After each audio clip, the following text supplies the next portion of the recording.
Function क्या होता है कि जैसे अपन ने क्या करा है ना, कुछ सेट ऑफ कोड लिखा है। ठीक है। अब ये सेट ऑफ कोड, मान लिया हमने कुछ किया है ना, इधर कुछ ऐसे कोड किया। अब मुझे ये वाला सेट ऑफ कोड दोबारा चाहिए यहाँ पे। ये सेट ऑफ कोड दोबारा चाहिए, क्या करोगे? कॉपी पेस्ट करोगे, यानी दोबारा कोड लिखना पड़ेगा ना। हाँ, दोबारा लिखना पड़ेगा ना उसे, तो उसे क्या होगा? सेम कोड यदि 100 लाइन का है तो वापस से 100 लाइन मुझे यहाँ दोबारा लिखना पड़ जाएगा। तो ऐसा कोई तरीका नहीं है कि ये कोड बिना दोबारा लिखे यहाँ पे अप्लाई हो जाए? है तरीका। क्या है? इसको एक ब्लॉक में डाल दो। किस में डाल दो? ब्लॉक में। ब्लॉक का कुछ नाम दे दो, मान लिया एक्स नाम दे दिया। अब जब भी ये चीज मुझे चाहिए ना, तो पूरा का पूरा कोड यहाँ पे लिखने की जरूरत नहीं है, सिर्फ एक्स को कॉल कर लो। तो जब तुम एक्स को कॉल करोगे ना, तो ये सारी चीजें यहाँ पे, मतलब ये पूरा कोड दोबारा एग्जीक्यूट हो जाएगा। जहां जहां चाहिए वहां पे एक्स को बुला लो।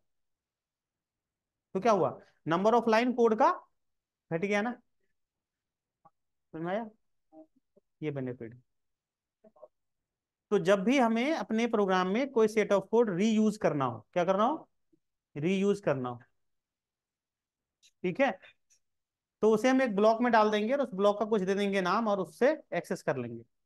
एक तो ये काम हुआ। दूसरा, यदि कोई ब्लॉक है, बहुत बड़ा है, और इसमें बहुत सारे फंक्शंस हैं, है ना, बहुत सारे अलग अलग टाइप के फंक्शंस हैं। अब सबको एक साथ लिखोगे तो वो एक साथ चल जाएगा। अब हम चाहते हैं कि इन ब्लॉक्स की ग्रुपिंग कर दें। यदि इतना कोड किसी और चीज का है, मान लिया ये जो है वो एक्स टाइप का चीज है, ठीक है, आगे इतनी जो चीजें हैं वो अलग टाइप का है, वाई टाइप का है, इसको एक अलग ब्लॉक में रख देंगे। यदि सारा एक्स में ही है, तुम एक्स को कॉल करोगे तो ये सारा एग्जीक्यूट हो जाएगा ना। तो हमें एक्स को कॉल करा तो कुछ एक ही पार्ट कॉल होना चाहिए, तो हम क्या करनी पड़ेगी? यदि अलग अलग टाइप की ग्रुपिंग है, अलग अलग टाइप की यहाँ पे फंक्शनलिटी है, तो उसको अलग अलग ग्रुप में डाल देंगे। वाई में डाल दिया, आगे जेड टाइप का है तो जेड में डाल दिया। अब एक्स को कॉल करना है तो हम एक्स को कॉल कर लेंगे, वाई को जब कॉल करना होगा तो एक ब्लॉक में मल्टीपल फंक्शन। एक ब्लॉक में मल्टीपल टाइप की फंक्शनलिटी है, तो उसको डिफरेंट डिफरेंट ब्लॉक बना देंगे, स्प्लिट कर देंगे, तोड़ देंगे। समझ आएगा? तो एक तो यूज क्या था, यदि कोई set of statement, set of task हमें बार बार चाहिए अपने प्रोग्राम में, रीयूज करना हो, क्या करना हो? यदि रीयूज करना हो तो उसको एक ब्लॉक में डाल करके ब्लॉक को कॉल कर लेंगे, दोबारा कोड हमें कॉपी पेस्ट नहीं करना पड़ेगा पूरा। इससे क्या होगा? नंबर ऑफ लाइन जो है कोड का क्या हो जाएगा? कम हो जाएगा। दूसरी चीज, यदि कोई हम प्रोग्राम लिख रहे हैं और उसमें बहुत लेंदी सेट ऑफ स्टेटमेंट्स हैं, बहुत बड़ा, तो उसको हम सब ग्रुप में बांट सकते हैं, छोटे छोटे टुकड़ों में बांट सकते हैं। ठीक है ना? तो वही चीज यहाँ लिखा हुआ है डेफिनेशन में। क्या लिखा हुआ है? ये क्या होता है? एक हमारा खुद का बनाया हुआ रीयूज होने वाला प्रोग्राम होता है। ठीक है। दोबारा बिना लिखे, बिना लिखे दोबारा हम रीयूज कर सकते हैं, वही कर रहे थे। दो फीचर है, एक तो हम रीयूज कर सकते हैं पूरे पूरे कोड को, दूसरा क्या था? किसी भी लार्ज स्केल टास्क को छोटे छोटे टास्क में बांट सकते हैं। इसको बोलते हैं हम क्या? Modular programming. आई बात समझ में कहानी? ठीक है। दो टाइप के फंक्शन होते हैं, प्री डिफाइन और सिस्टम डिफाइन, ये यूजर डिफाइन। प्री डिफाइन यानी सिस्टम डिफाइन क्या? जैसे मिलते हैं ना हम लोग को, प्रॉम्प्ट मिलता है इन, हाँ, है ना, प्रॉम्प्ट मिलता है, उसके बाद डॉक्यूमेंट डॉट राइट मिलता है, ये सब क्या है? प्री डिफाइन फंक्शन है। अलर्ट, कंफर्म, ये सब जो फंक्शन है वो क्या है? सिस्टम डिफाइन है, प्री डिफाइन है। ऐसे ही हम खुद से भी बना सकते हैं। अब खुद से जब फंक्शन को बनाएंगे ना, तो उसका स्ट्रक्चर जो होता है वो तीन टाइप का होता है। एक सिंपल फंक्शन, दूसरा पैरामीटराइज, और तीसरा रिटर्निंग। आज देखते हैं सिंपल फंक्शन। सिंपल फंक्शन ऐसे बनाएंगे। ठीक है, इसमें एक लाइन और लिख लो।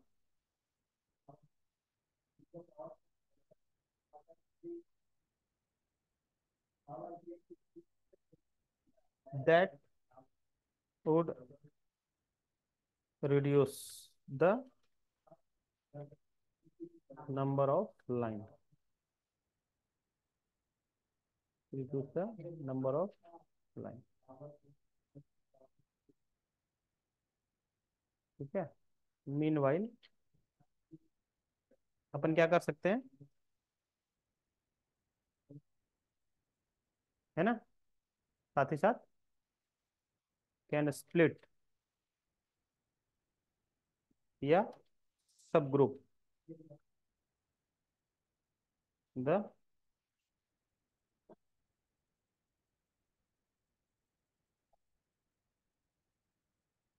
लार्ज टास्क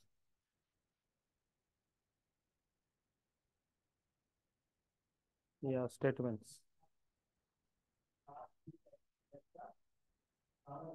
इन, है ना,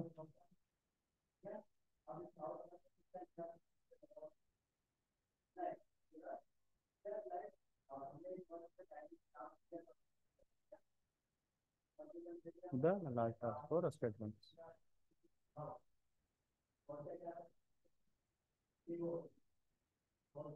ठीक है, दोनों काम कर सकते हैं।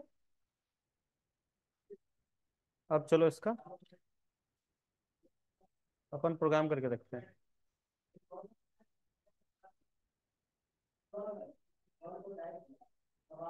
ए डॉट एस टी,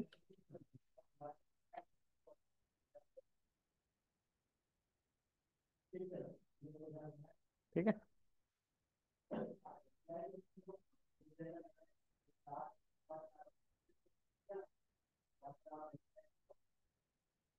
हाँ, क्या करेंगे आप, फंक्शन बनाने का तरीका ऐसे होता है।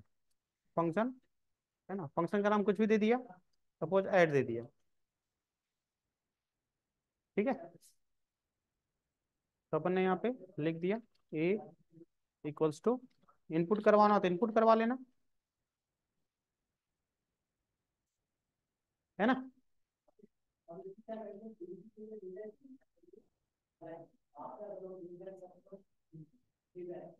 सी equals to A plus B.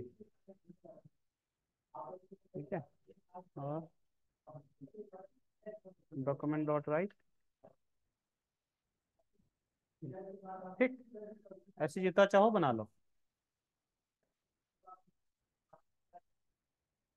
है ना।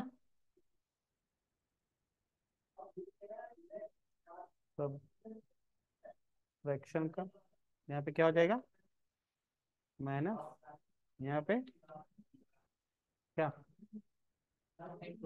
मल्टीप्लिकेशन, है ना।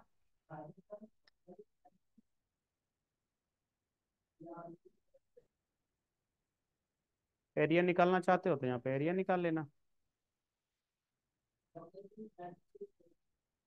Function rectangle area. ठीक है,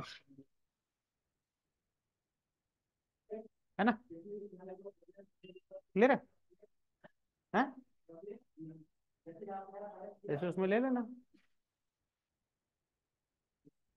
क्या सेम चीज तो होगा। क्या होता है रेक्टेंगल एरिया का, लंबाई गुना चौड़ाई, यहाँ पे ले लेना, विड्थ एंड ब्रेथ, है ना, यहाँ पे ले लेंगे विड्थ एंड ब्रेथ। ऐसे जैसे कितनी बना सकते हो। अब जहाँ एक्सेस करना हो वहाँ पे क्या करेंगे, सपोज हमें ऐड को कॉल करना है तो ऐड को कॉल कर लेंगे, हमें सबटेक्शन को कॉल करना है सबटेक्शन को कॉल कर लेंगे, ऐड को दोबारा कॉल करना है दोबारा कॉल कर लो ऐड को। ठीक है, ऐसे जब चाहो जितनी बार चाहो किसी को भी कॉल कर लो। अब रन करो, समझ में आया? नंबर ले लो, आगे सारा आंसर। ये होता है फंक्शन। हाँ बनो।